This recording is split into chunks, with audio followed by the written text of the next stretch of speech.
I think we can. That doesn't mean philosophers are going to listen, but that's not our problem. Yeah. We're trying to say something to them in their language. It's going to be fundamentally Christian. And so I think in that sense, much more needs to be done on what it means to be transcendental in a Christian sense. Much more needs to be done on common grace issue, on point of contact, on language that we speak. When I talk about apologetics, I talk much more about persuasion than I do about proof, because and again, you certainly see this in Calvin, you begin to see it in the Protestant scholastics. There is no real demonstration in terms of proof with respect to the existence of God without there being also elements of persuasion. And so I think much more needs to be done in those. And because people are made in the image of God and know God, the persuasive contact is already there, embedded in us by virtue of being made in the image of God. That has huge implications for apologetics. I think in areas of epistemology, Descartes wanted a clear and distinct idea that was universally present in all men. Now, what is that? Knowledge of God, Romans 1. Clear and distinct, not idea, knowledge that is universally present. There's the ground and foundation for epistemology in a Christian context. Much more needs to be developed in that sense as well. Where would you recommend people to start if they haven't been trained or haven't studied Van Til already? Where would you recommend they go to get a start in it?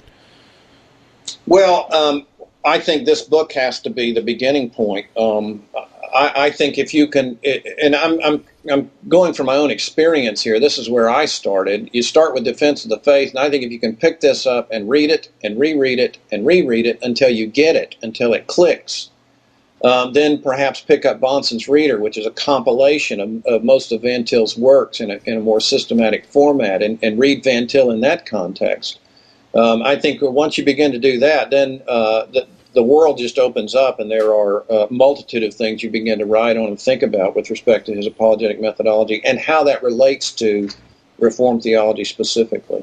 Are there any other plans for PNR to issue edited versions of some of his other works, perhaps Common Grace and the Gospel or Christian Theistic Evidences?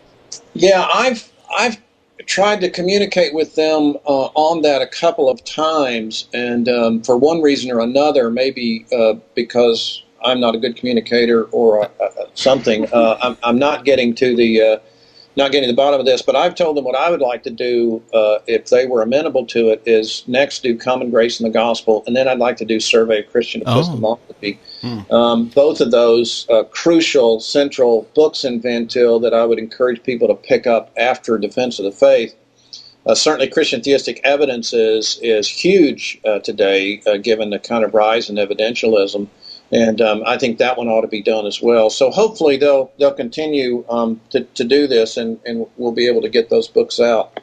By the way, let me just say, when I say you ought to read this Defense of Faith, I don't get any honorariums from this, so I'm not trying to promote any kind of paycheck or anything. But I do think it's a book that has to be read if you're going to understand Van Til. Excellent. Well, this has been a great discussion, and we hope people will go out and pick this book up in order to understand and be able to meet the challenges, the apologetic challenges of the day. We all find it very important, and we think people would do themselves well to read and study Van Til, as he's such a good thinker and so confessional and reformed as well. We want to thank everyone for listening. We want to also point people back to the website. You can visit castlechurch.org. You can get the bibliography. You can also get information about our other programs, and you can subscribe to things. You can also visit our forums at forums.castlechurch.org if you want to comment, or if you got a question, you can post it there, or you can send us an email.